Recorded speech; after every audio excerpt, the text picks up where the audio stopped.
So, okay. So welcome everybody to the October 14th NCAC meeting. We'll call the meeting to order just right at 10 o'clock. Just a quick comment. I apologize for missing the last meeting, which was in September. I'm really pretty good about scheduling, but overscheduled and missed. I was riding in the Cycle Oregon bike ride and just missed that date that I was going to be away from internet on that for that meeting. So I apologize for that.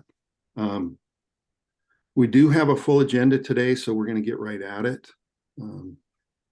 The first item is a parliamentarian. The suggestion was made by Nancy Vandell to consider appointing a parliamentarian at the start of each NCAC meeting.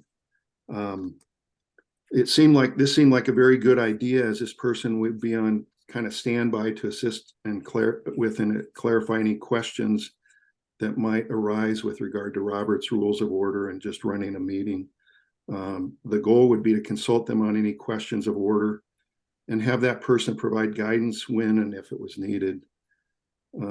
Again, they would just serve to clarify the process for the members and officers during the meeting. Michael Beachley has graciously volunteered to serve in this role for today's meeting. Michael and I talked a little bit earlier in the week, and he has a few comments he'd like to make along these lines. And so, Michael, I'll just invite you to go ahead and comment on the parliamentarian, and you've done this before, so the floor is yours. Yeah, thanks, Mark. I appreciate. Actually, this is a pleasure for me. I've done this for nearly 60 years, well, geez, I've lost count, maybe more. I don't know, but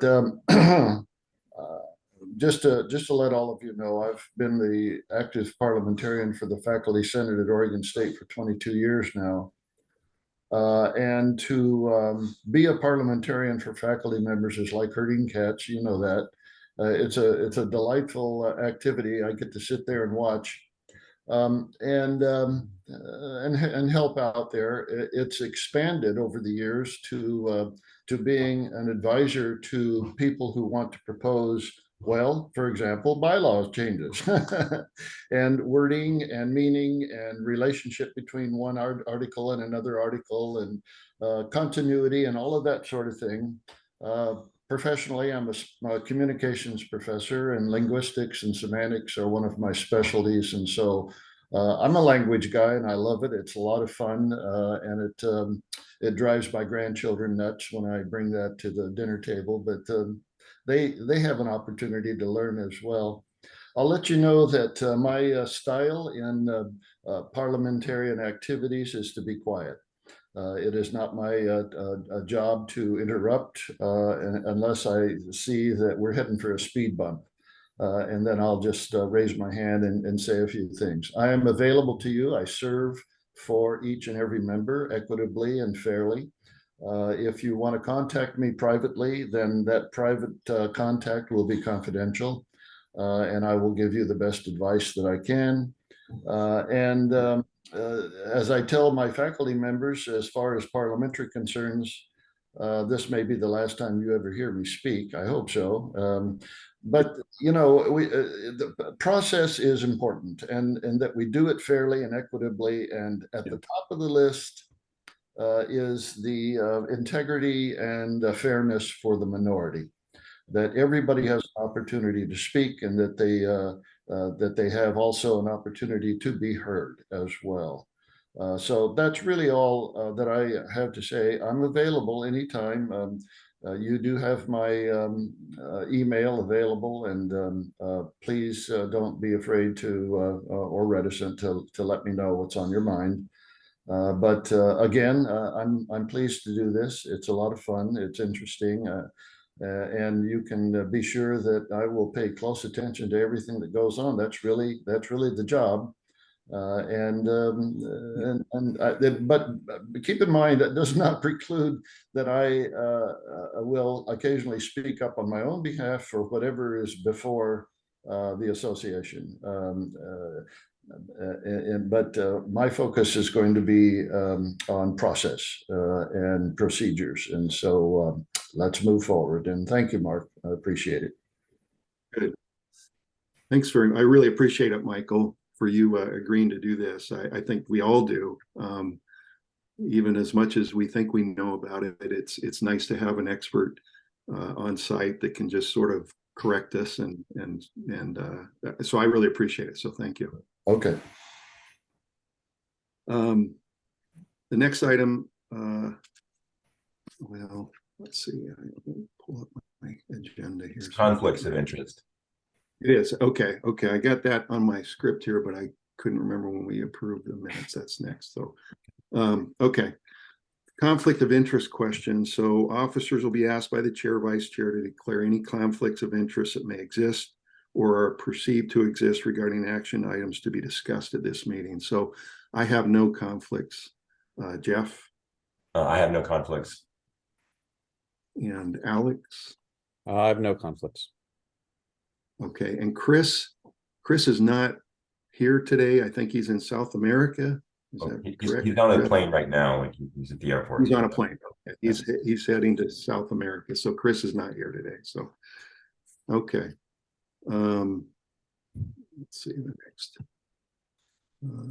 next item is the September 12th, 2023 meeting minutes. Hopefully folks have had an opportunity to review the meeting minutes from that meeting. I don't know if there are any comments or questions about that. And I don't hear any. So is there a motion to approve the meeting minutes? So moved. Okay, thank you, Michael. So Nancy offered a better way to do this, which is just that no one says anything, then they're approved. We don't have to vote. Right, that's right. So that's right. Okay, we'll just approve them. Yeah. So the minutes have been approved. That's right, Jeff. Thanks. Okay, and then notices from Tillamook County, if any, Jeff? Like I have not received any that are currently active, unless Sarah knows about something that I don't. Okay. And I'm just going to use this moment to pass on from our treasurer, Chris, that we had a bill from Zoom, like the Zoom bill came in, which was $149.40 or 90 cents. So our balance has gone down to $884. So. Okay. All right, thank you. Next item is the proposed bylaws amendment to increase the maximum size of bylaws committee from 5 to 7, and then there's a vote for this. So the bylaws committee is crafted and received, run it by the county, I should say, and they have agreed with the bylaws committee to enact the first amendment to the bylaws if the membership votes it in. And it's to increase the size of the bylaws committee from a maximum of 5 to a maximum of 7 individuals. And Nancy is the chair. Nancy Mandel is the chair of the bylaws committee. And I'll just turn it over to Nancy at this point to talk a little bit about that. All right. Thank you, Mark. On behalf of the bylaws committee, I move to adopt the revised wording to the proposed amendment to the bylaws, as Mark just read. Currently, the bylaws committee is, the wording is that the bylaws committee will be composed of at least 3 and no more than 5 members. Our proposal that we are moving to adopt is that the bylaws committee will be composed of at least 3 and no more than 7 members. No need for a second. We're coming from the committee. May I speak to my motion? Yes, yes. Thank you. So, Yes, thank you. So, I think it kind of stunned everybody back in June's August's meeting that 6 people that were all highly qualified applied for the bylaws committee, and there were only 5 positions. And at the time, I know Mark and many of us felt like we shouldn't be so exclusive, and so we felt like it was an urgent amendment to be more inclusive and be able to have more input from committee members. So we felt like it was an urgent, quick matter to expand the number of the group from 5 to 7. And that's what we're recommending. thank you. Any comments, questions? Okay, I don't hear any. So I think we're ready for the vote. Okey doke, here we go. Okay.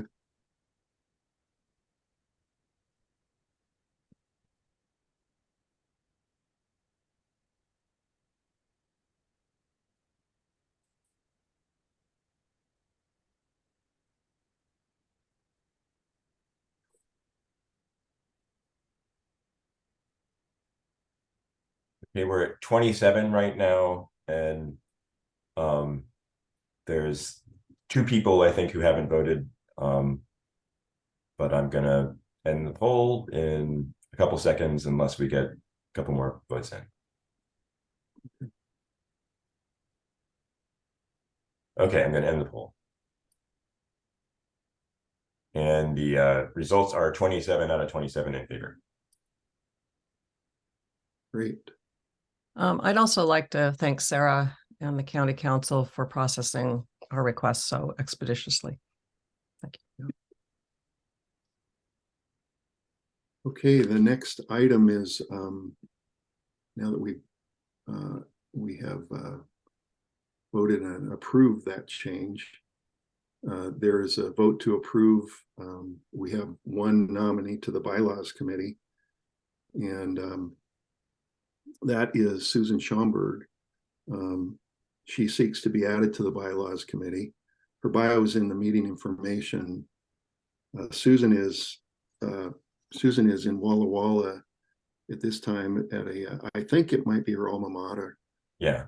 And to her alma mater in Walla Walla, Washington. So she's not present today, but again, her bio was included. I don't know if we should read that bio or Maybe we can invite Nancy to speak. Yeah, if you wouldn't mind, we had her sure. bio at the August meeting, and people could certainly call it up, but she's been on the bylaws committee previously. She's been active in the NCAC for many, many, many years.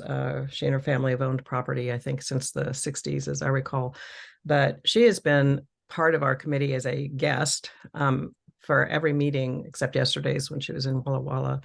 And participating as a guest, and has been a valuable resource for her. So we heartily, every committee member feels that she should be part of our committee going forward.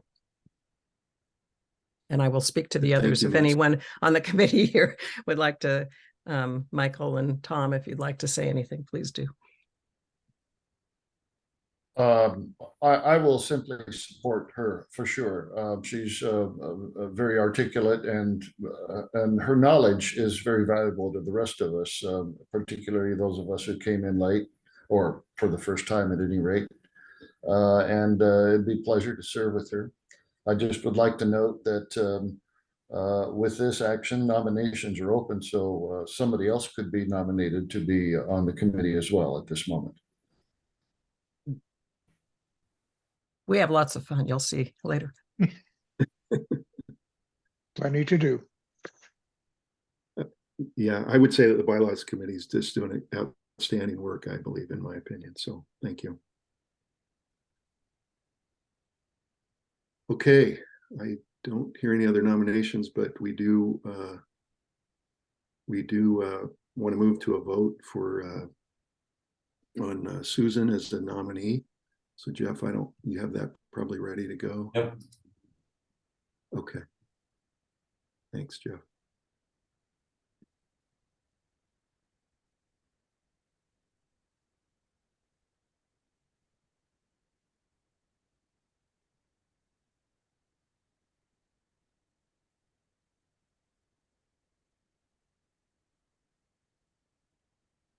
They were again at 27 votes. I'll give it a second in case someone came back to their computer. All right, ending the poll. And once again, it is 27 out of 27. Great.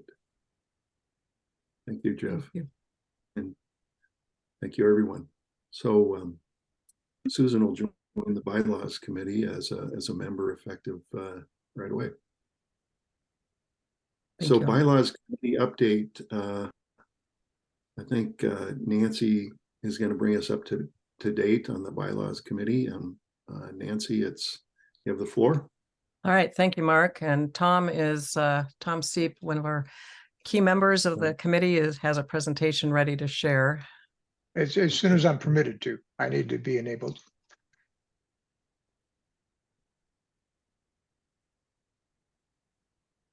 I have to figure out how to do that.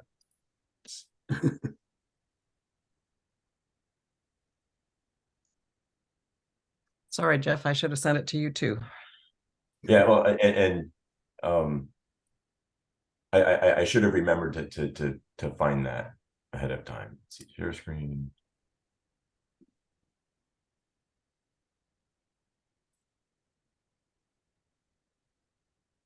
Okay, Tom, go ahead and try it.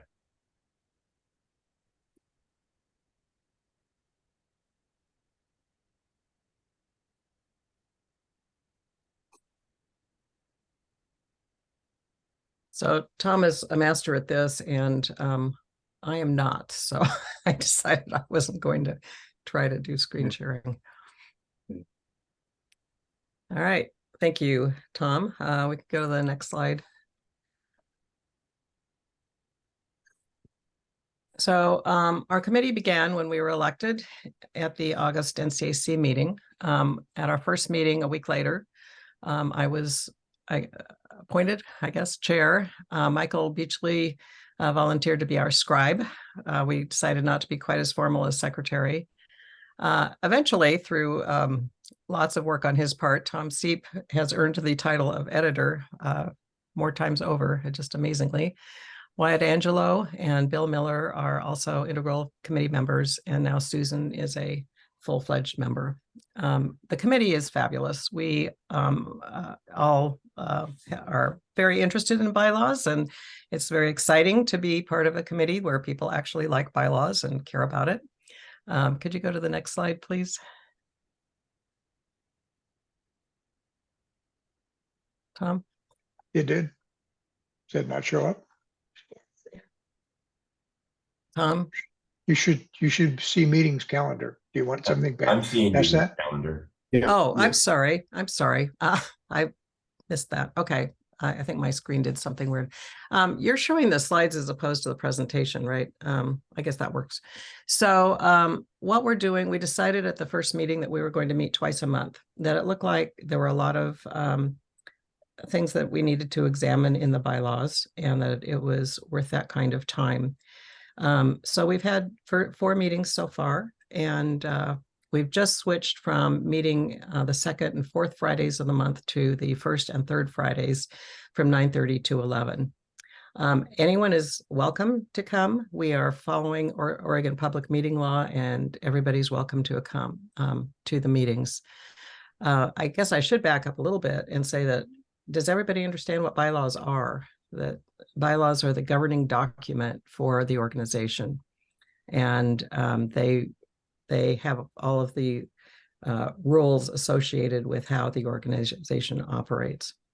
And we're going to go through the presentation with how our committee has approached examining the bylaws, and some recommendations we are ready to make, and then plans for a process going forward into the future. We are already, Jeff has been a terrific support. He posting our agendas, our minutes. that Michael does, and our videos of our meetings are all online on the NCAC website for you to view in your relaxation time. And Jeff is also building for us a web page. He's waiting on us for some information on how to populate it for documents, be a documents repository for us, as well as a form for all of you to provide input for us in an organized way. Next slide. So our goals are to review, reformat, and update the bylaws for clarity, for functionality, and for fairness. When we look at them currently, they are not always clear. There are a few conflicts in different paragraphs, and there are some things that we feel like maybe belong in policies and procedures, and other things that may not be in certain areas of the bylaws. And so we're going to be looking at them from top to toe.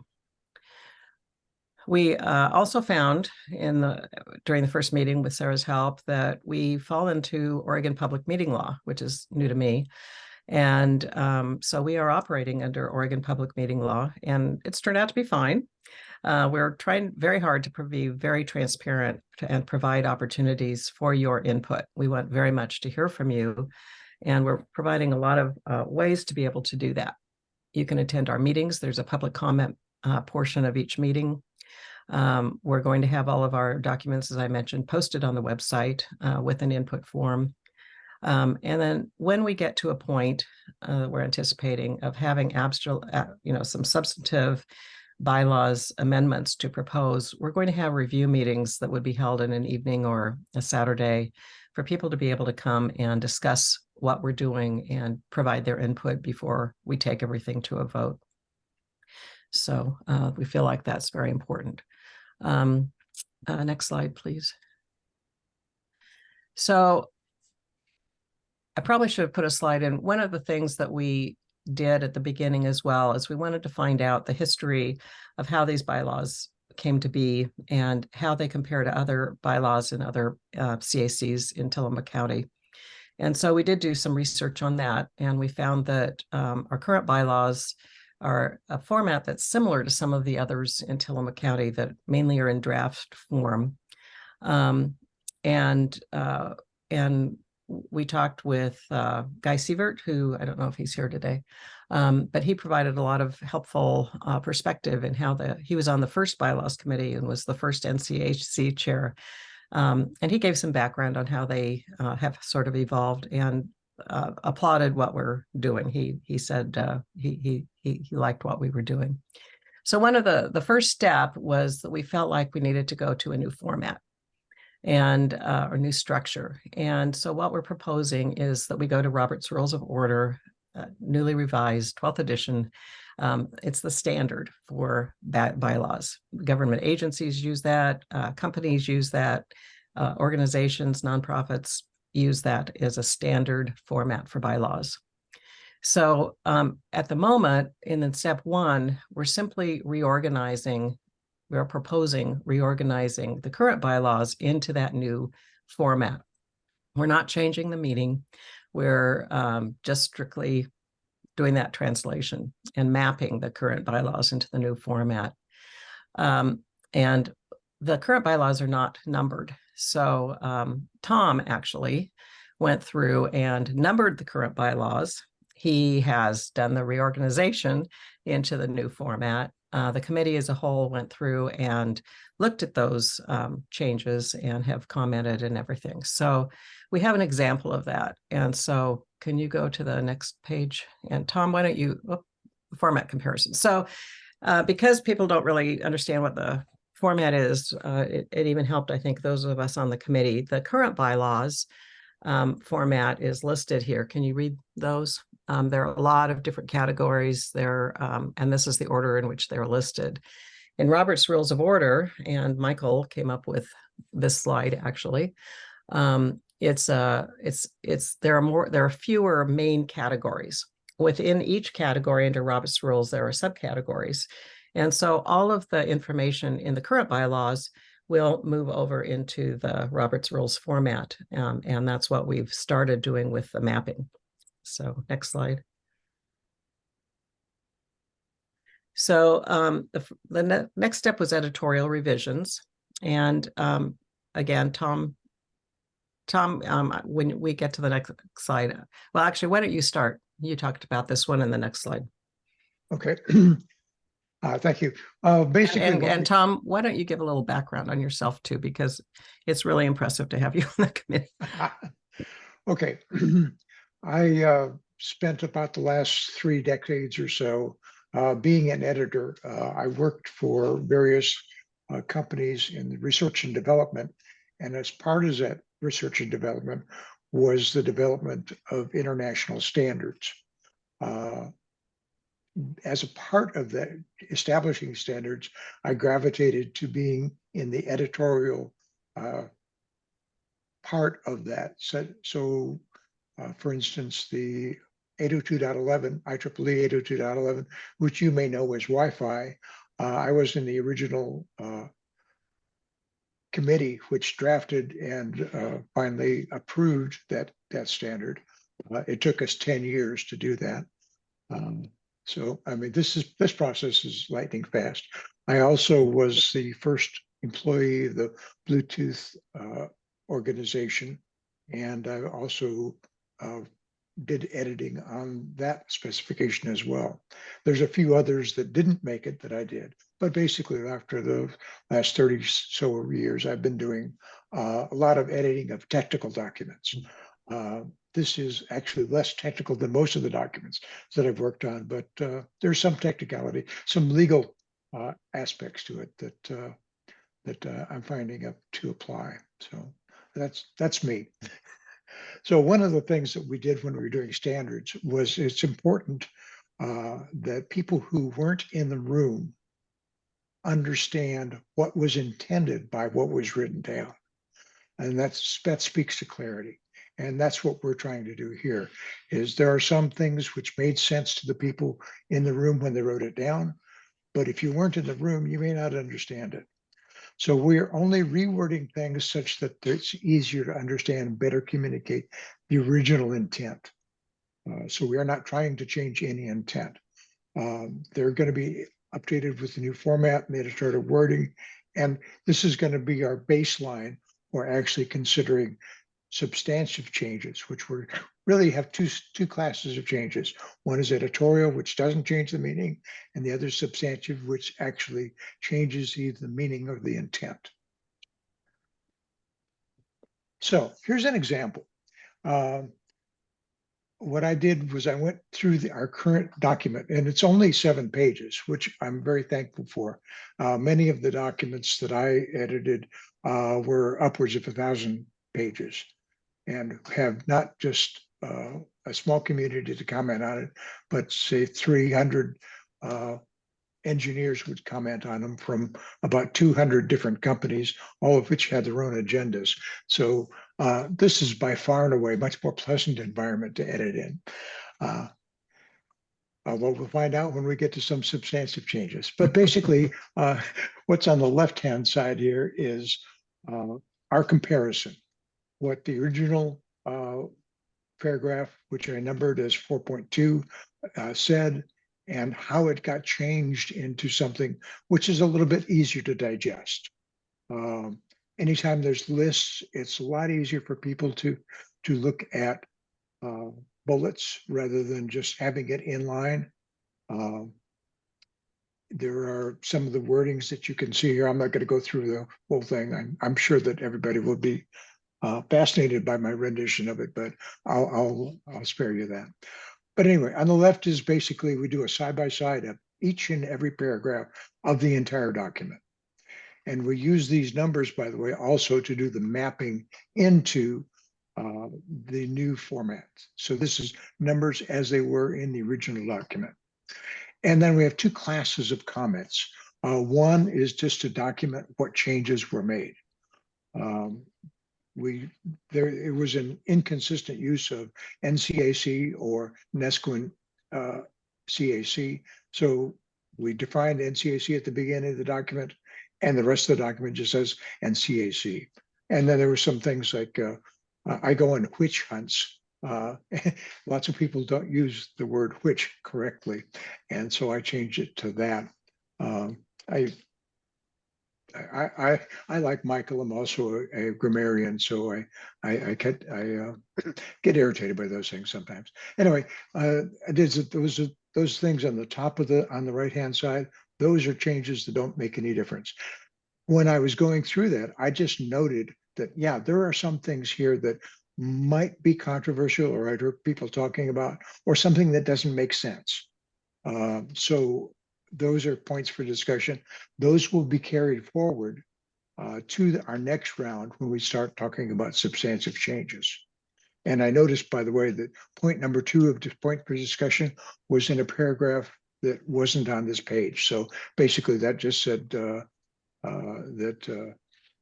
the NCAC welcomes donations, and okay, maybe that should be there, but we'll see. But anyway, that wouldn't have been changed. So any questions on that? That's our process. Thank you, Tom. Your experience here has been invaluable. And again, the full committee went through this. I believe it's a 63-page document that Tom did with all of these changes, and we divided it up and went through different pages, but he did a phenomenal job. So that's what we did with editorial documents. So could you, next slide? So, before we get to that, so what we're starting with, did we miss a page? I guess not. What we're starting with, okay, is this first step here. We're starting with the reformatted bylaws and editorial changes document that we reviewed with you today. So what Tom has drafted, and we will be having all of these documents on the website shortly, as soon as we figure out how to have a standard numbering system, et cetera, and where to put them. But anyone who wants them can contact us through the NCAC mailing list before we do this.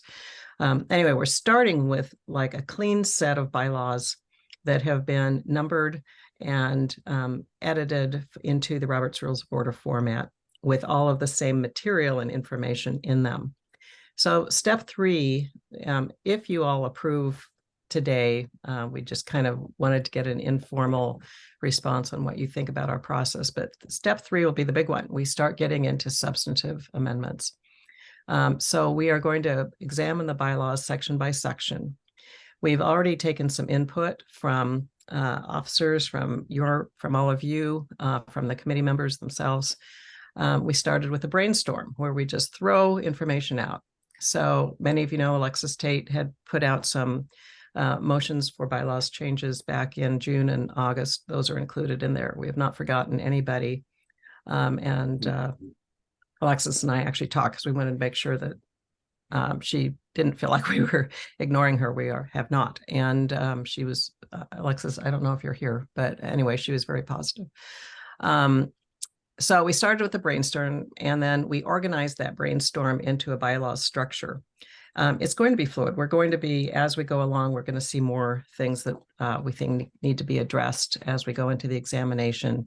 And Tom mentioned those comments that were more structural in nature as he went through the editorial changes will be fed into this ideas brainstorm that we'll probably rename as we go forward. Next slide, please. So I know this is hard to read, but this is just an example of the ideas that we're going to be examining as we go forward on the different bylaws that have been organized into Robert's Rules structure, so that we don't forget them as we go through.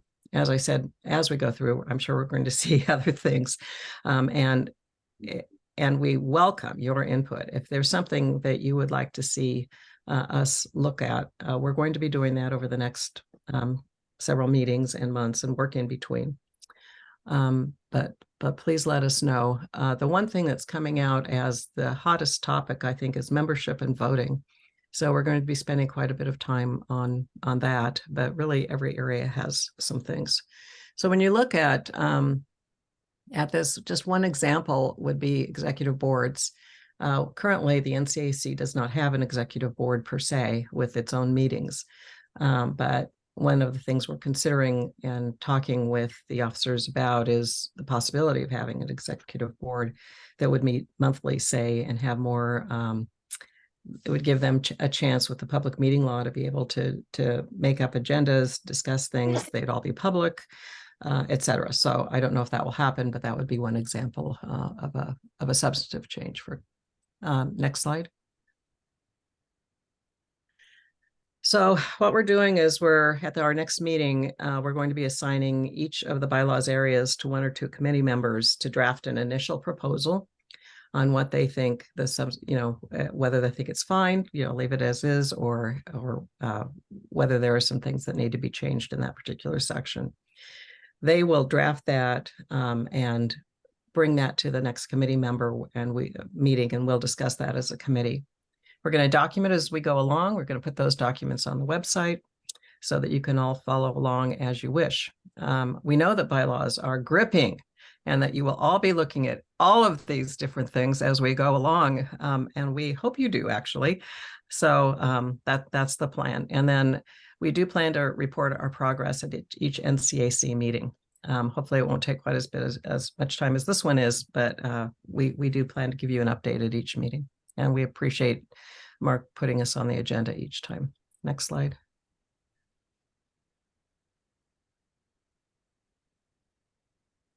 Next slide. There. So the next step would be the bylaws approval process. So we're hoping that we can propose the amended bylaws to the NCAC in 1 and perhaps 2 chunks. So that we're not continually going back and going through the whole process where the county has to approve each thing, but we're definitely keeping Sarah in the loop. We plan to post proposed bylaws on the webpage. It'll be in emails that go out to you all.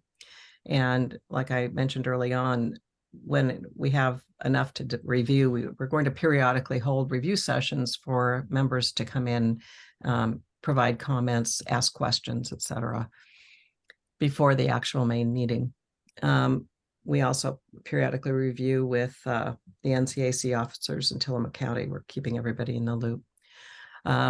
We will obtain county approval, hopefully pending the vote, but hopefully none of this will be a surprise.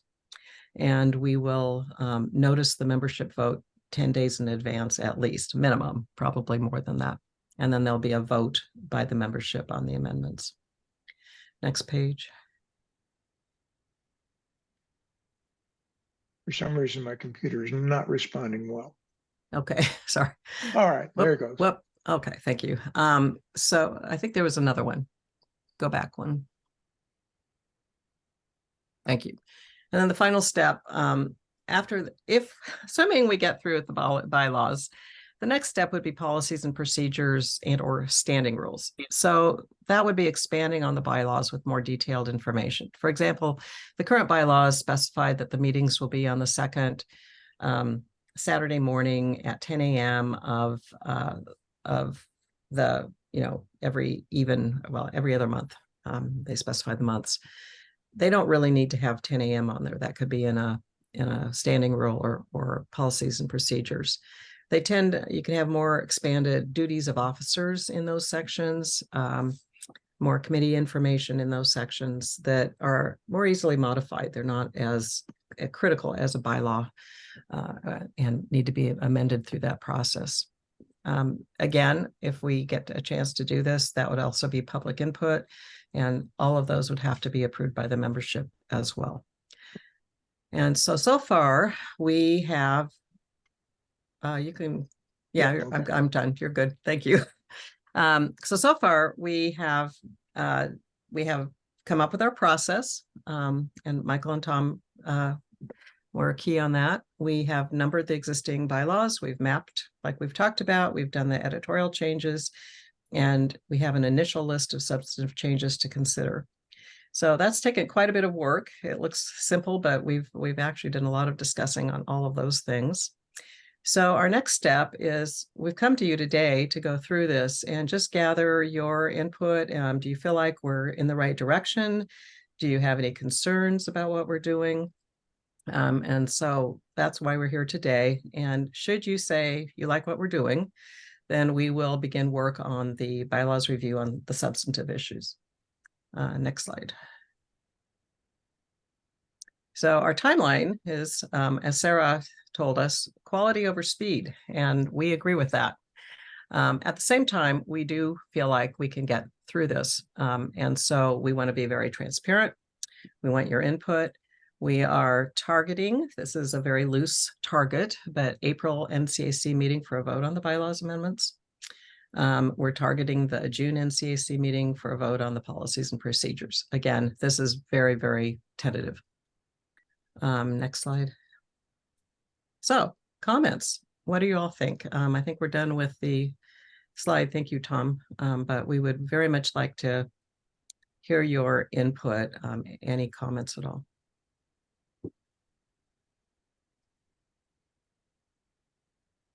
Randall? Randall? Randall? I'm so grateful having operated with the current bylaws over the last previous 4 years with how many conflicts existed and things. So I'm very grateful that this work is being done, and it's obviously being done with great professionalism and attention. So thank you so much for this work. And it's just another example of the amazing expertise and resources that are in our tiny community.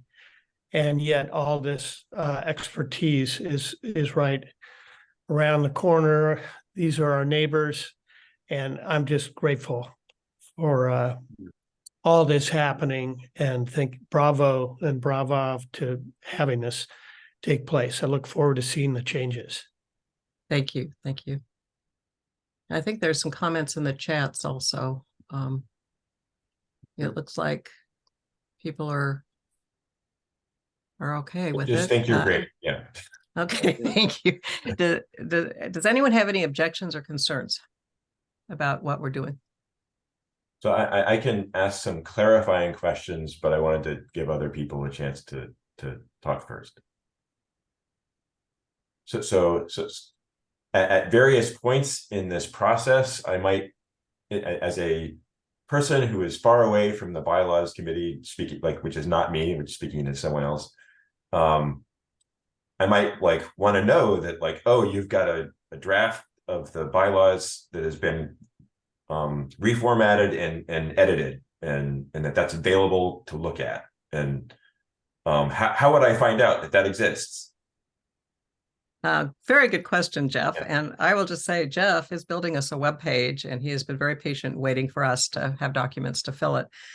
So you have a number of ways to find it. And that's actually one of the things that we're still discussing. The committee would like to have everything organized by category. So one of the categories might be current bylaws amendment list, or current draft bylaws.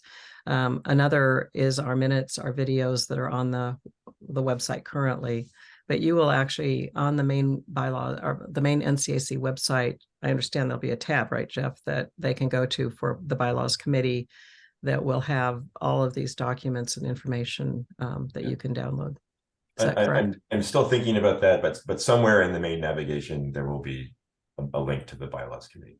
And I see Kat has her hand up, but I wanted to ask a follow-up question, which is, suppose I am not in the habit of regularly visiting the bylaws webpage to learn what new documents are there.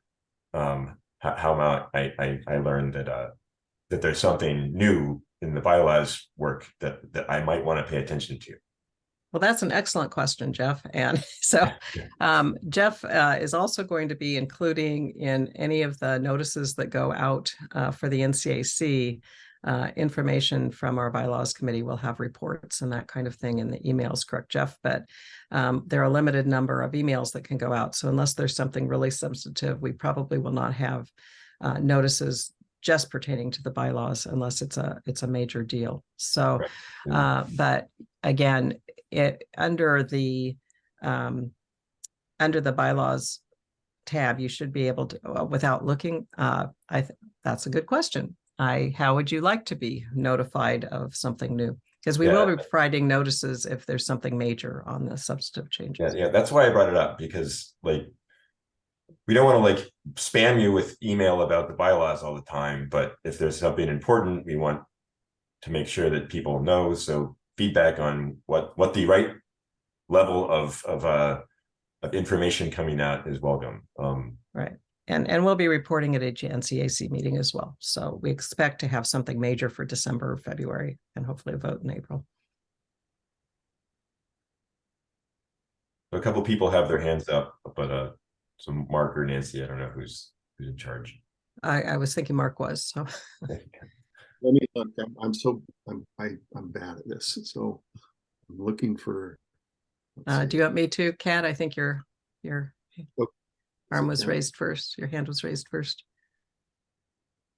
And you're muted. Hi there. Hi. I just wondered if anyone in the bylaws is going to be excluded from NCAC. I mean, is there, like, there was, who's included and if anyone is excluded? Are you talking about the membership? Right, like voting and membership and, I So mean, you have just hit on our number one issue. We're intending to be very, very inclusive. And Michael, I see your hand up. So that's something that actually we were going to be inviting Sarah to a meeting coming up for her to share. But, you know, we are actually a government committee under Oregon law. And so that's something that in the current bylaws is unclear. And it's something that we want to make very clear on who is a member.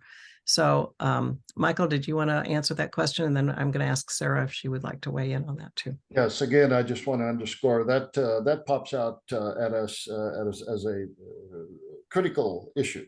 It's very important. I don't want to spread out what answers we have because we don't. But I do want to invite anybody who has any comments to let us know right away through the process, because it's important that we have that feedback. But let me give you a couple of things to think about. First of all, we have a geographic zone, and that needs to be clarified. It is not really clear for us, and it's ambiguous, and so on. Secondly, whatever we come up with needs to be inclusive, because this is an organization of people, not an organization of businesses or properties. And so we need to discover how people are actually members, which means we have to come up with some sense of definition of what that means. Thirdly, we might want to talk about registration so that we have a real live list of folks who are there. And out of that, if someone chooses to do so, we may want to have a listserv so that there's an email tied to that and more information that gets out and so on. Fourthly, there are categories such as home ownership or land ownership or businesses or employment or other things that each of which translate into a person's interest in the village of Neskowin and its environs. So it's important for us to be inclusive, but we also, I think, have to have a mechanism to identify sort of like a low-level credentials process to identify who's there. And walking around the village recently, I was out there for 2 weeks. Now I just got back, and I met some people and people that I've known for a while as well. Dan and Christina just built a home, and it's a beautiful place. They had no idea we existed. That's a good thing to find out. Candace and Gregory have been there for a long time and have contributed a great deal to the community as well. There's a lot of folks who have reasonable connections with this community that don't know that this organization exists. And so somehow in the membership process, we want to make sure that not only do they know about it, but they have an opportunity to engage. Yeah, thank you, Michael. I think that's something that we've also talked about as a committee is how do we reach people who don't know about the committee? What mechanism is, it may not be strictly bylaws, but it is really there needs to, and it might be under policies and procedures, but how do we get out to everybody? I guess there are like 800 and some property owners. There are about 200 and some people now on the list. I see Tom, you had your hand up first, and I see Randall, but Sarah, could you comment next, and then we'll go to Tom. Is your question related to this membership issue, or is it something else? Not related to the membership issue. Okay, so we'll go with Sarah and then Rand. Sure. Thank you, Nancy. So typically, and the way it's been applied, we talked about this when the community was voting on the short-term rental survey results. The eligibility has been someone who owns or rents property within the membership boundary of the NESCO and CAC, which is different than the community boundary that pertains to the community plan. The NESCO and CAC intentionally expanded the boundary for the CAC beyond what is statutorily defined as the community boundary for NESCO-N. So if you want to refine that beyond people who own or rent property in NESCO-N, that's certainly something that we can talk about, and I can run that by council. I know there was some consternation about lack of clarity in eligibility when that survey was voted on. So I think it's a great idea that this is something that is being addressed by the bylaws committee. So thank you for that work. Okay, thank you. Rand, and then I see some comments from Kat as well. Rand?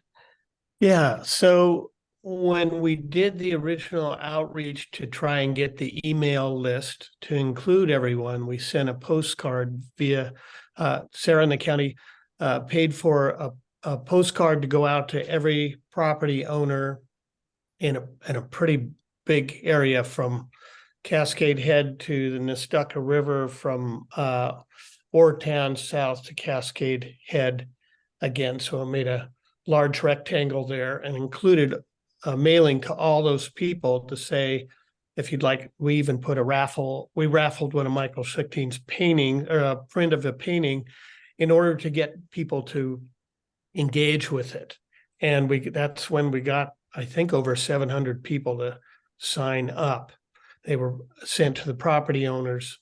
And so that was the original outreach. So I would suspect that Sarah could do another mailing if that meant outreach that was defined by the bylaws, so that would be an effective way to get physical contact with the people in order to get them on board based on your definition.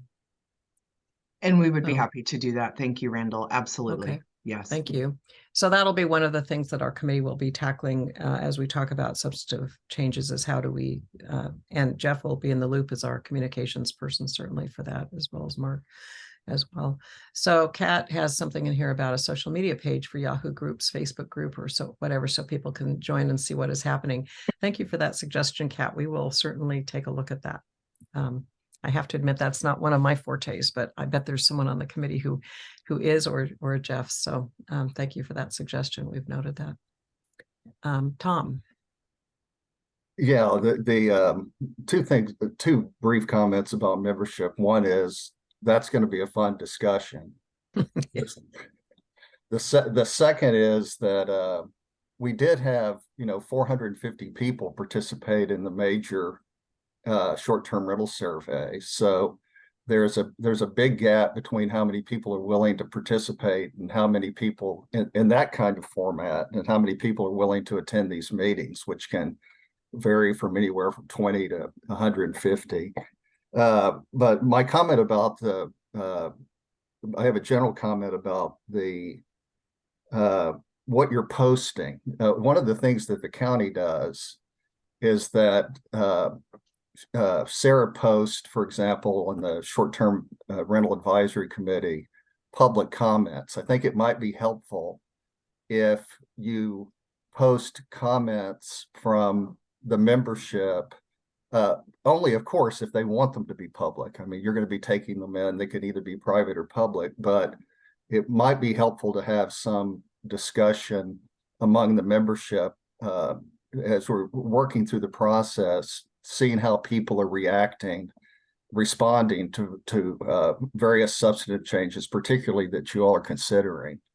And so that's my only suggestion, that you not only post what you're doing, but maybe post discussion or public comments in the community to the extent that people want to make them public. I understand that some people want to communicate to you privately, and maybe you can make it clear how to do that, but that's my only Yeah. suggestion.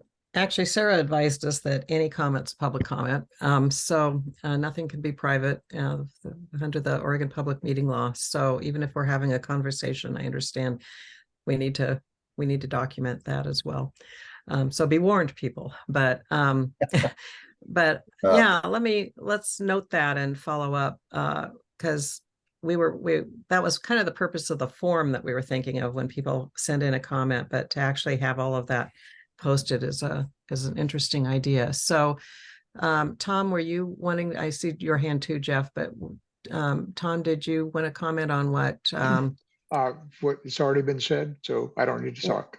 on Tom? Okay, you're fine. Okay. And Jeff. Yeah, I just wanted to follow up on Tom's comment about Tom Prahodich's comment about there being 450 people who fill out the survey. Our mailing list is 730 people.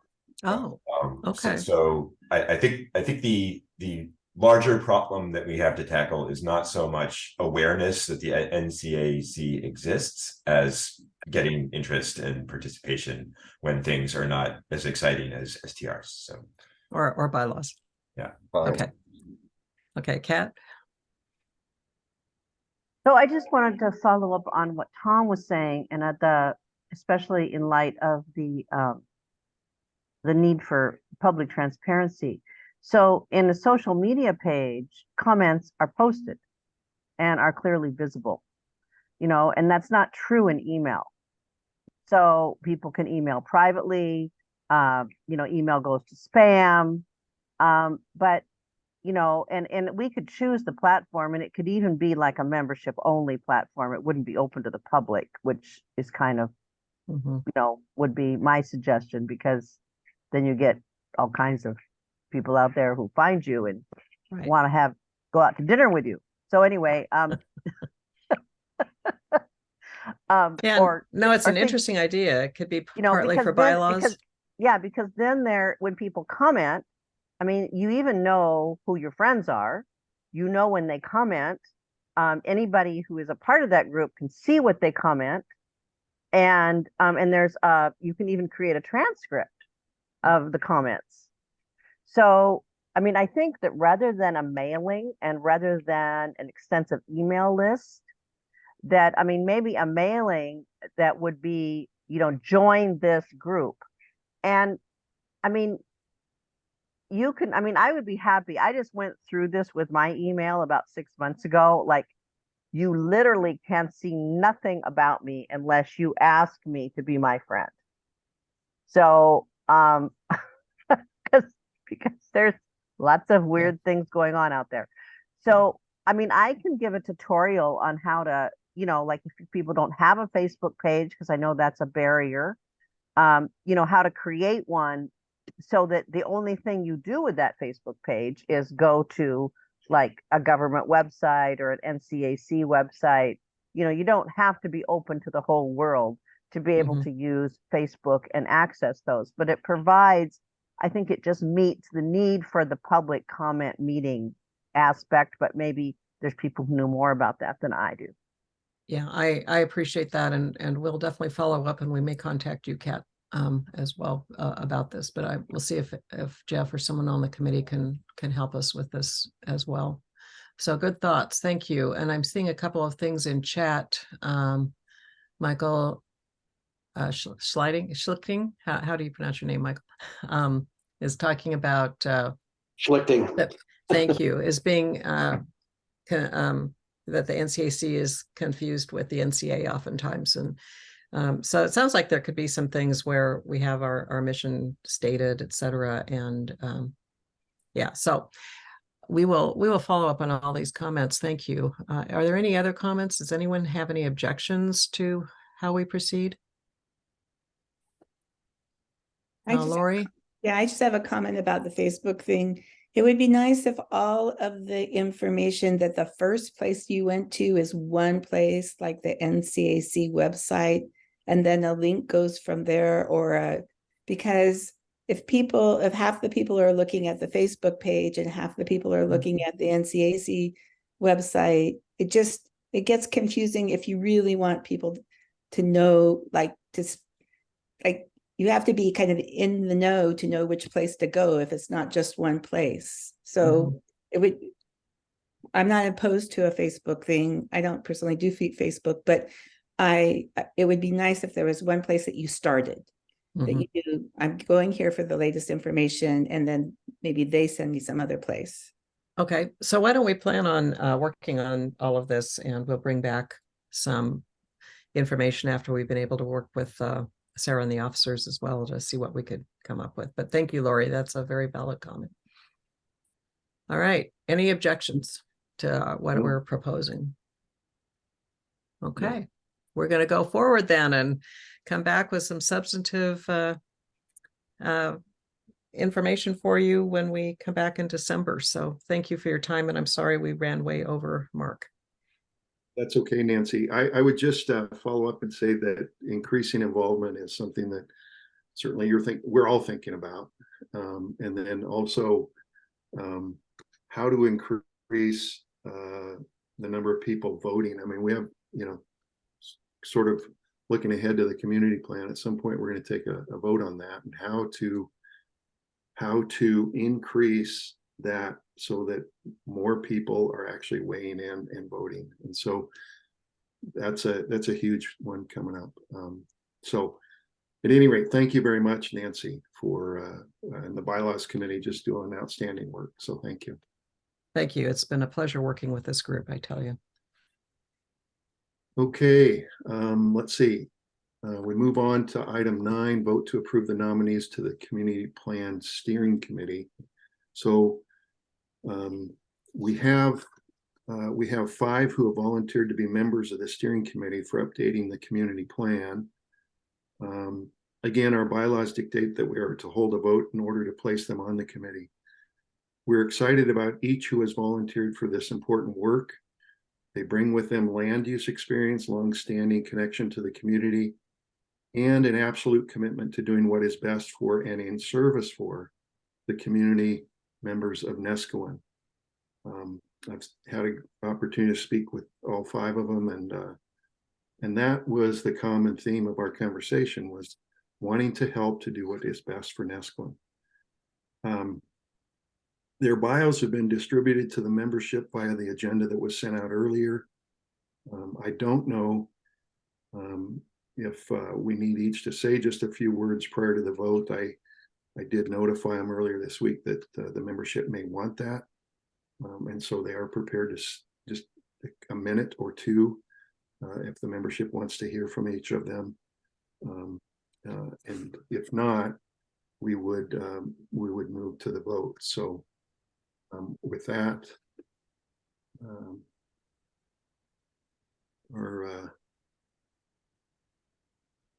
and I would just add also that I believe Guy Seifert notified me when I emailed him earlier this week that he was traveling today, so he didn't think he would be able to make a comment during the meeting, make this meeting.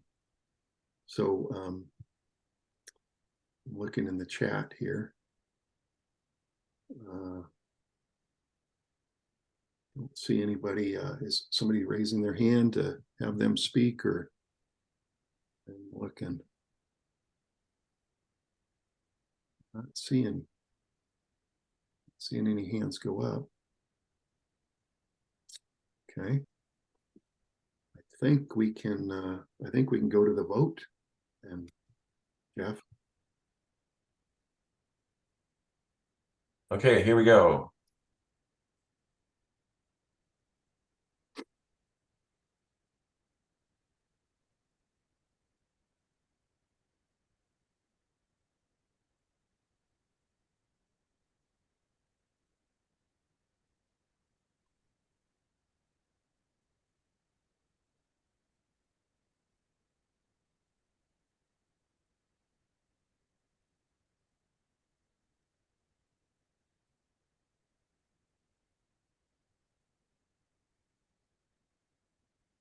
So we're currently at 25 out of 30 people responding.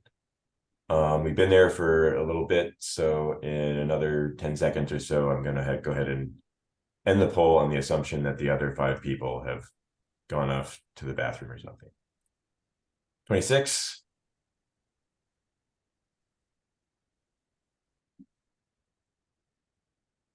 $27.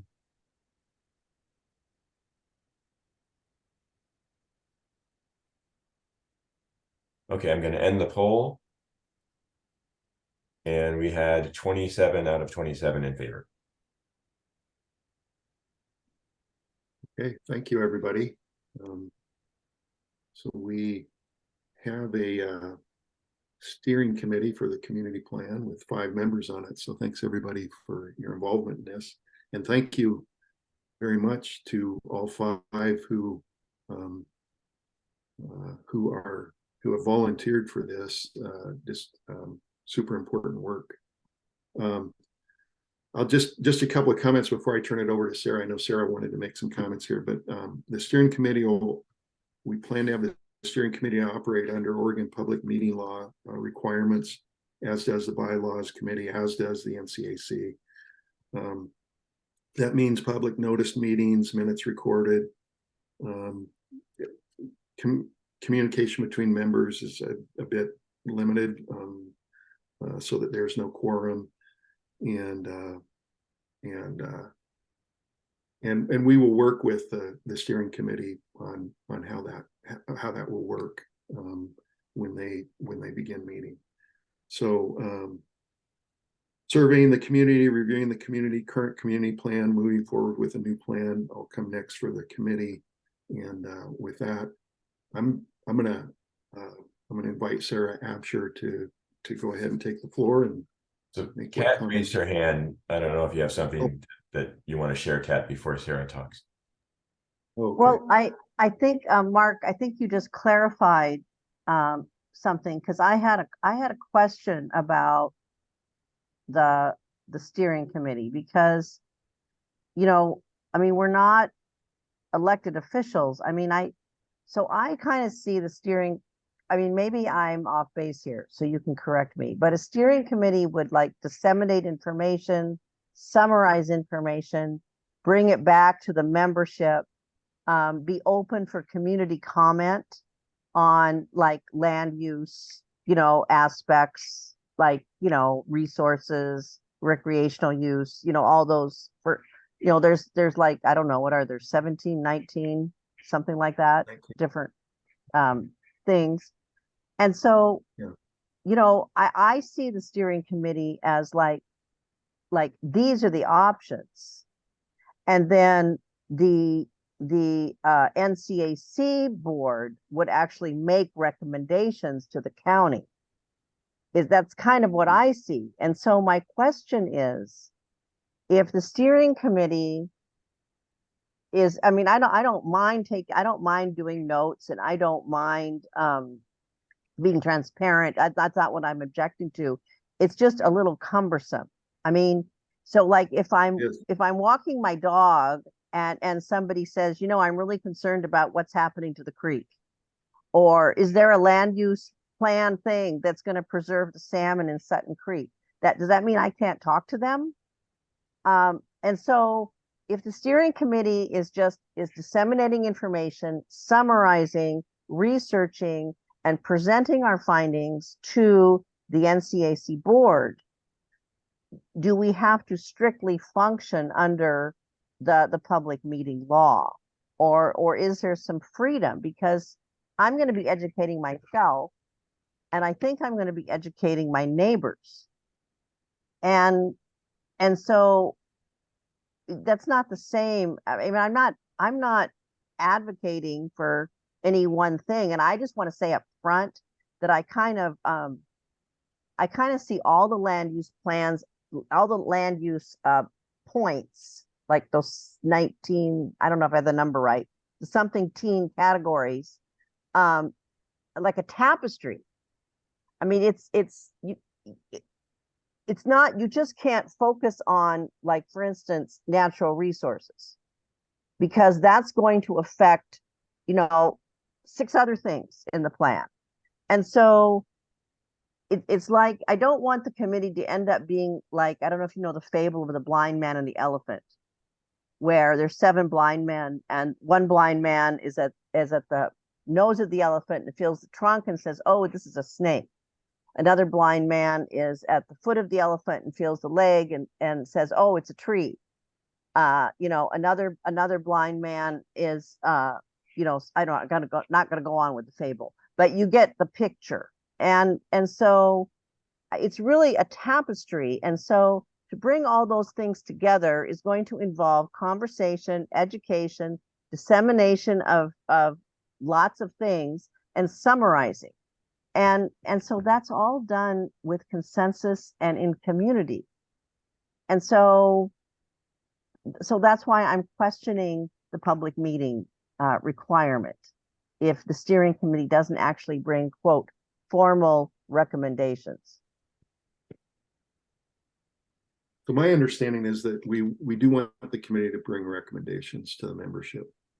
And based on that, and Sarah's present, Yeah. so Sarah can weigh in on this certainly, but my understanding is because we are wanting that committee to coalesce all that information and bring forward recommendations and we want transparency, and we want folks to be able to see what's going on throughout the steering committee and the community plan process. So my understanding is that they'll be required to follow the Oregon public meeting laws. But Sarah. Thank you, Mark. Yes, I would love to jump in. Kat, I really appreciate your comments and your thoughtfulness and your efforts to try to figure out what the role is of the steering committee and the community as a whole as the county works with the Nescoin community to update the community plan. So a couple of things just kind of to recenter the conversation and to share some exciting updates with you. So the community plan process is an update. It is not intended to be a rewrite of a new plan. The plan focus is also on the community of Nescoin in relation to the properties within the community boundary. The plan update process does not extend beyond the community boundary. And the reason for that is because the properties outside of the community boundary are zoned differently in a manner that land use does not allow for some of the updates and the revisions that would happen with properties within the community boundary. There are a separate set of laws that are not related to urbanization, that are focused on natural resources or rural development, that go beyond the scope and the process of what the county and the steering committee and the community are charged with. So I just want to make that clarification for everyone in this meeting. It is an update to the existing plan, and the boundaries of that update are for those properties specifically within the community boundary. Second, Mark, as you are aware, the governor signed Senate Bill 406 this summer. And the exciting news that I have to share is that in signing that bill, I've been working with the Oregon Department of Land Conservation and Development. Nescoin is one community of many that now falls within the requirements of Senate Bill 406 that will result in amending the language for allowable residential uses in all of your residential zones. I am hiring a consultant through DLCD to help us do this work. So the community plan update process for Nescoin and all of the unincorporated communities served by water and sewer, our tasks together are going to shift because we are obligated under the Senate bill to complete these zoning text amendment updates by the end of 2024. So I will be introducing the steering committee and the community to the consulting firm that I will be working with to work with you on the community plan updates and the zoning amendments for your residential zoning districts. So Kat, going back to your conversation of what is exactly the role of the steering committee, the steering committee will be working with me and the team of consultants to audit and evaluate the community plan.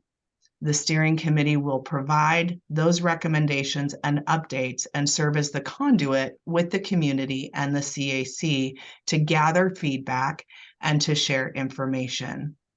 The community plan policies, as they are reviewed, will also have to take a stronger look at housing goals and objectives to meet our obligations under Senate Bill 406.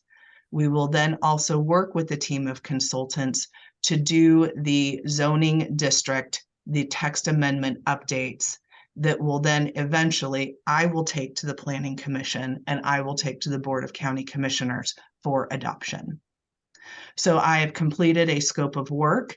I will be sharing that with all of you, starting with the steering committee. Once I have received that back with authorization from the Oregon Department of Land Conservation and Development, because they will work with me to get that consulting firm to us.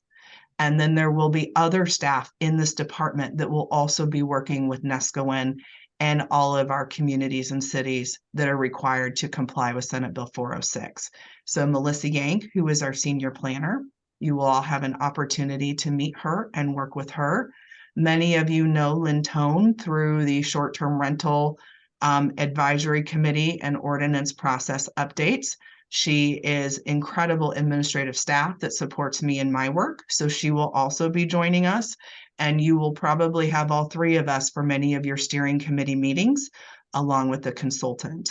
Part of their task as the consulting firm that we will be working with will be to help me help you put together community meetings, public open houses, etc.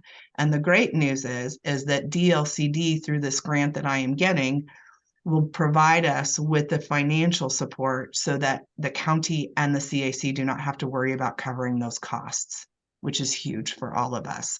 So thank you for the thumbs up and the smiles and the head nods.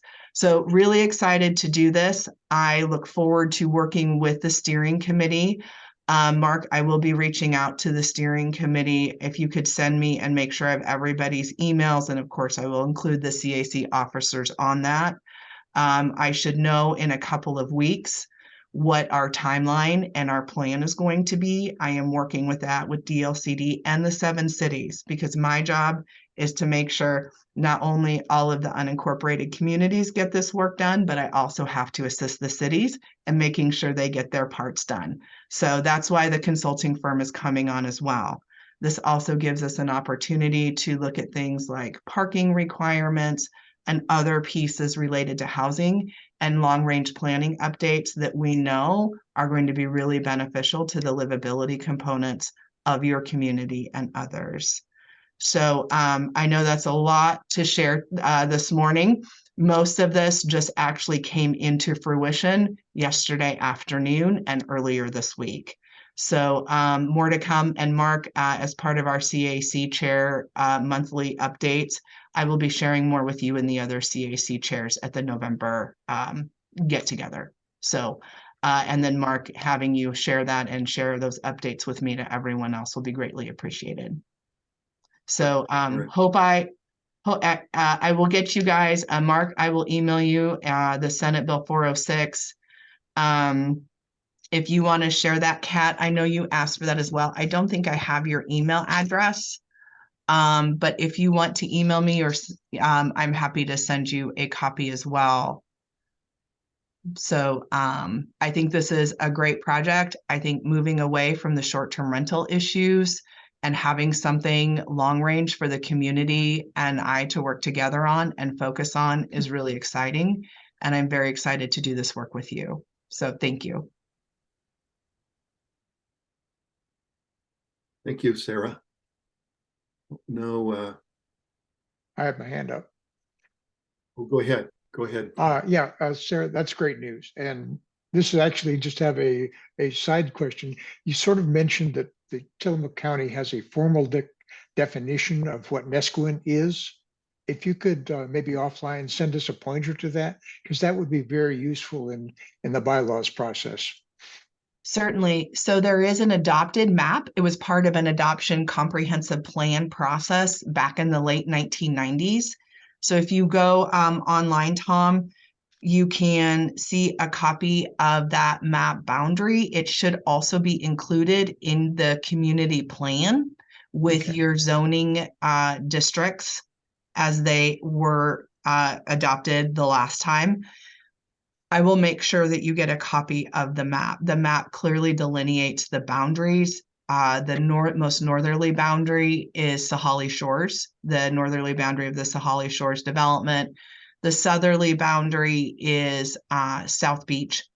So the area that goes up to Ocean Ridge is the most northerly boundary.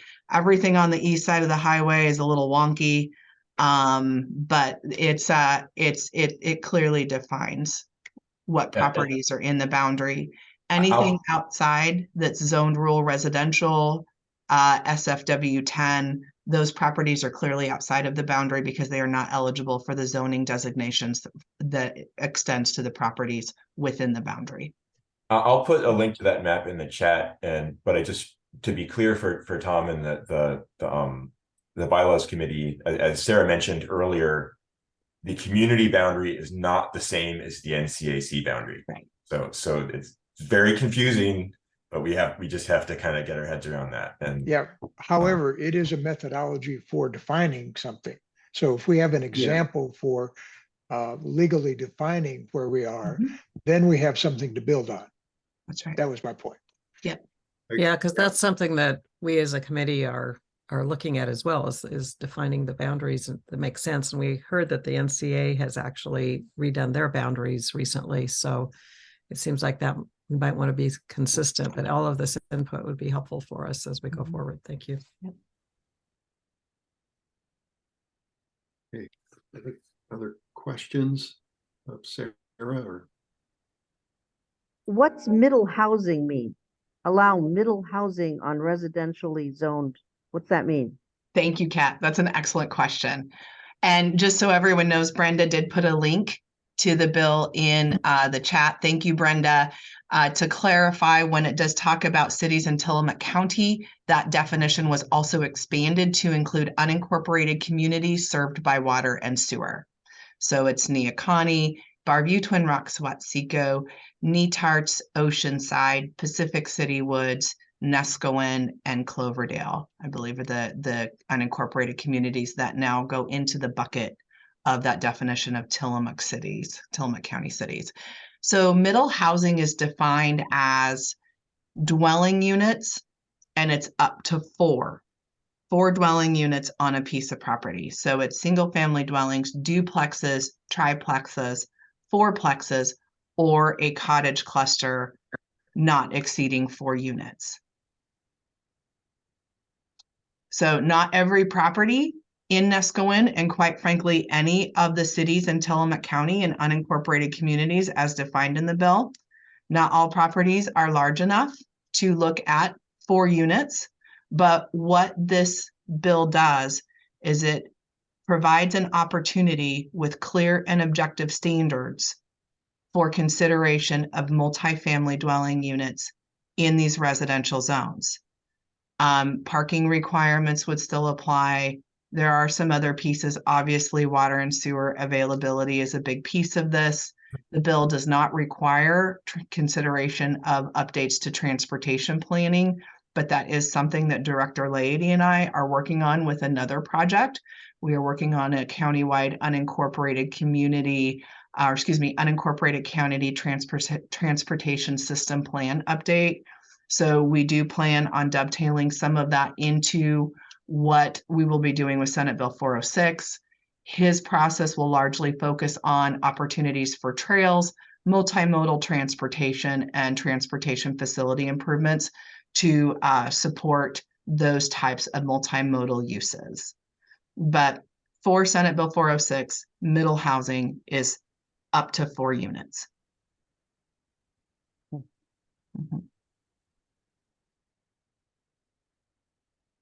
Okay. Any other questions for Sarah? In the chat. I'm here. Oh, go ahead, Tom. I have Good a, morning, Tom. if- It's nice to see you. Hi, Sarah, how are you? I hate to bring this up since you're trying to move from the short-term rental issue to a community plan, but you have said it that at some point you're going to be coming to Nesquin as other unincorporated communities to talk about the cap issue. And just for scheduling reasons, I'd like to know when you think you might do that. And I'm not trying to hurry you. Oh, no. I'm so glad you brought that up. Thank you, Tom, for doing that. So when I meet with the CAC chairs, so the CAC chairs and I have a monthly coordination meeting. It's just where we connect, talk about different things that are going on. I give them updates about my schedule. Tom, that is on the topic list for the November meeting.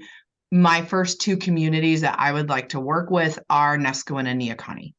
So you're at the top of the list, and hopefully with Mark, we can put something together either before the end of the year, which would be ideal, or move into the first part of January. But I would like to get that process now that the program resumption lottery, we did that this week. We are, essentially back open for business for new licenses. I would like to move into that as quickly as possible. Thank you. Thank you for asking that. Well, thank you. Mhm. I have Any other- one other point. It wasn't clear to me if Michael was going to be our parliamentarian or I noticed that in the bylaws is I have very bad vision close up, and it looked like one of the things you all are considering is a permanent parliamentarian because there isn't one in the current bylaws. At least that's my memory. I'm all for, and I don't know if this would take a vote, but I'm all for Michael being the temporary parliamentarian until we get to a permanent parliamentarian position. There's some other people like Nancy that have demonstrated in the past that they could do it too, but I think it's hard to beat 26 years of experience as a parliamentarian. My only objection to Michael is that he's a beaver, but I'll let that go. But anyway, it's my suggestion. If maybe we could do it now, maybe we need to have a vote at the next meeting. But he was very unobtrusive, I must say. But in the past, it has been helpful when people have interjected parliamentary questions or issues, and someone that really knows the terrain would be helpful, I think. Yeah. So I second that. I just want to say, and I know your hand's up, Michael, but I'm just going to come in there. I feel like it's important to have a parliamentarian position because I felt out of order. I was out of order when I would speak up in past meetings, and it is important to have a resource to be able to go to. I'll be speaking on behalf of Bylaws Committee, and so it's not appropriate for me to also be a parliamentarian. Plus, Michael, as you say, has extraordinary experience and is terrific. So we just felt like until the Bylaws Committee was able to propose a parliamentarian position, which we, I think, intend to do, that we could still offer this meeting to meeting until we are able to do that formal adoption without having to have it be a formal amendment. So I support that. I think Mark could appoint Michael each time, or if Michael can't make a meeting, then there could be another person appointed. So Yeah, Nancy and I have already talked about this. I don't mind saying I am very, very impressed and blessed to have Nancy as our chair. And her particular skills are exactly what we need. And so we as a bylaw committee are very, very pleased to have her with us. And so I'm very comfortable sharing that position with her, and I expect to do so. And we've already talked about that. The only other thing that I want to say is that I spent some time in my professional career at Oregon State as a faculty member, as a member of the Pac-12 Council. Tom. Let's get down to real brass tacks here. You don't even stay in the state anymore, right? That's right. That's right. Well, if you had had the offer, you would take it too. Okay, thank you. Go Beavs. I'm sorry, I didn't mean to raise this other controversy. So I think for right now, we'll leave, we'll hold off on any kind of designating Michael as the permanent. But if we, but between Michael and Nancy, we will, I'm thankful that they're willing to do this. I mean, I think it's just great. And I, as a chair, I'm really appreciative of this. So. And I'm jealous that I didn't have it. No, they're wonderful. And so it's like somebody sitting on your shoulders saying to you, just correcting you politely if I mess up. So I really, really appreciate that. I think, it's 12:30, and I think in terms of the steering committee, I think what the steering committee could expect is that the officers will be in touch with you about how to Jeff, and you can chime in here, Oregon Public Meeting Law. Some of your members are very familiar with it. Just in conversation with you about getting together and having your first meeting and to get moving on the steering committee. Jeff. Sarah does have her hand up. So Sarah, go ahead and then I'll chime in. Thank you, Jeff. Thank you, Mark. So I would suggest that the steering committee put this process on hold until the consultants and I are able to meet with you. I'm very, very concerned about the steering committee moving forward with work that may or may not actually fit within the scope of this community plan update process. I want to make sure that we do this together. Ultimately, I am responsible for this update document and process. And I just want to make sure that we are in lockstep and that the steering committee is participating in the capacity of that advisory role as we move forward together. So if that's okay with everyone, I don't want work being done that may or may not actually fit within the framework of the update process. And I want to make sure that what is being done is valuable and effective and what the intent of this update process is. Well, I'm glad I let Sarah talk because I like that changes what I would have said.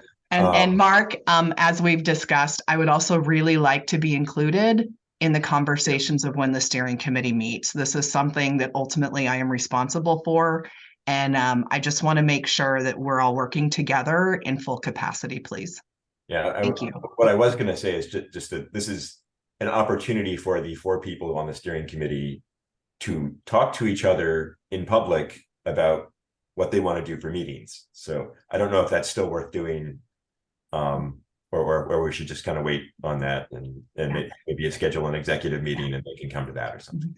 And Jeff, I need to be invited to those meetings, please. Yes, of course. Yeah. Yeah. Okay. Just want to make sure that's clear. Thank you.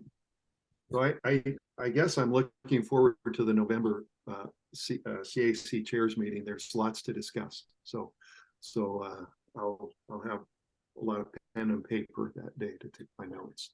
So, okay. So I guess what I heard is that we should sort of wait for the steering committee to get going at this point. I know I meet with Sarah on November. It's probably around the 1st or 2nd on a Tuesday, something like that. We always meet on the first Tuesday of the month. So it's the 1st or 2nd. Today's the 14th. So I guess maybe the guidance would be to wait until after that date and after that meeting before we convene the first steering committee meeting. That's what I'm kind of hearing. And Lynn and Kat both have their hands up. Mm-hmm. Go ahead, Lynn. Thank you. Look forward to working on this. Look forward to working hand in glove with Sarah. Look forward to updating a lot of work that's already been done and just want to underscore, and I think a meeting in November, particularly before Thanksgiving, would be great. I don't know, given that we have 4 of the 5 members on this call, if we want to just go ahead and get that scheduled now, that would be my strong preference for ease.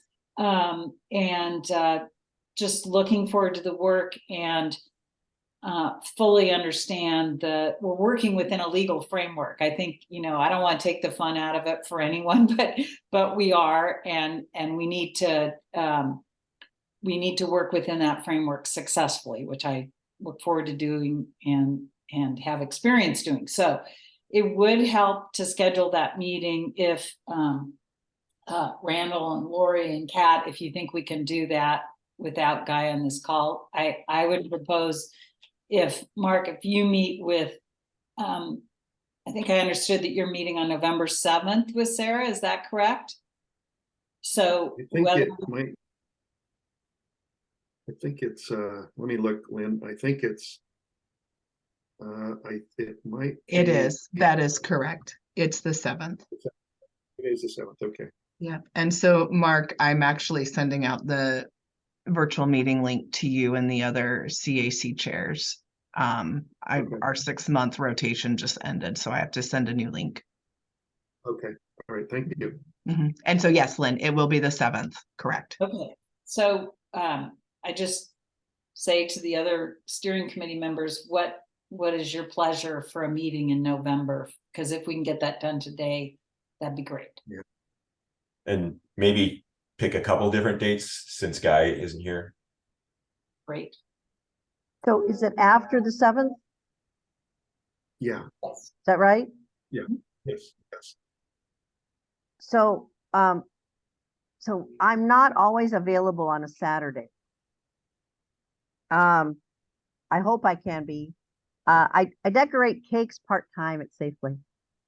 So come see me at the bakery. I'll make sure we do a good job for you. But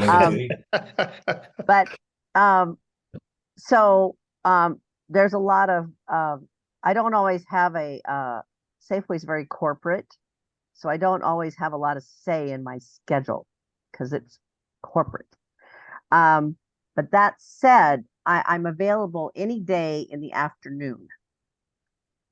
Like it looks like I work 10 to 2 or like 9 to 2 or like 10 to 3 type of thing.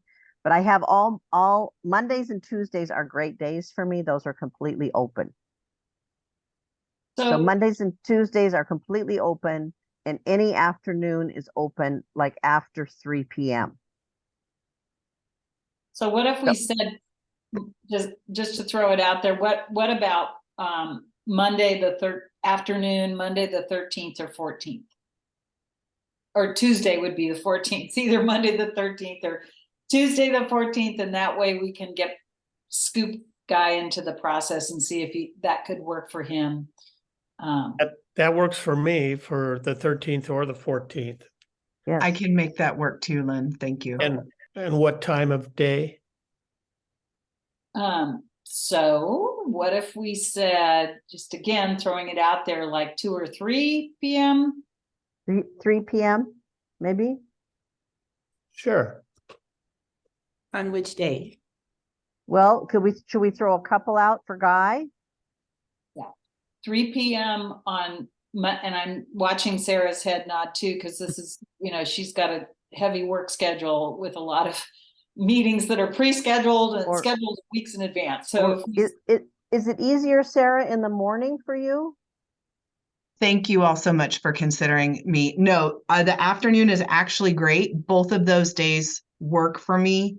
I'm putting holds on my calendar now, and I'm going to hold 2 hours. If we don't need it all, fine, but I just want to make sure I have enough time in my schedule for as long as our discussion takes. So let's say, for checking with Guy, 3 p.m. on either Monday the 13th or Tuesday the 14th. Does that work? Yes. Yes. Great. I'll send out an email to all of you, including Sarah and all the officers, so that you all have your email address and so that Guy has this update. Bless your heart. Thank you. Thank you, Jeff. So are we allowed to like communicate scheduling needs with each other on email or no? I would recommend, because again, the CAC is an advisory body to Tillamook County. All of these committees are also subject to public meeting law. Okay. That maybe at our meeting on either the 13th or the 14th, we establish a schedule. So maybe if everybody comes with their calendars, we can do that in the meeting moving forward. Just, for any committee, just as a word of caution, if something happens during this planning process, when we move into the legislative hearing process and proceedings, and there's a public record request, anybody's emails that either, whether it's an officer or a committee member, those are subject to public record. So I would recommend that we have all of this again in our public meetings. And I think that would be an easy conversation for us to have. Okay. Yeah.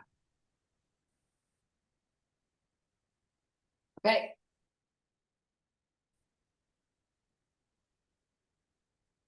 Okay. I think any other discussions regarding the steering committee meetings and so on? Okay, I think seeing that, I think that for today we're done. And unless there's any other comments, I'll go ahead and adjourn this meeting. I have one. Go ahead. I have one comment Okay. for Sarah. Sarah C., we can be agreeable.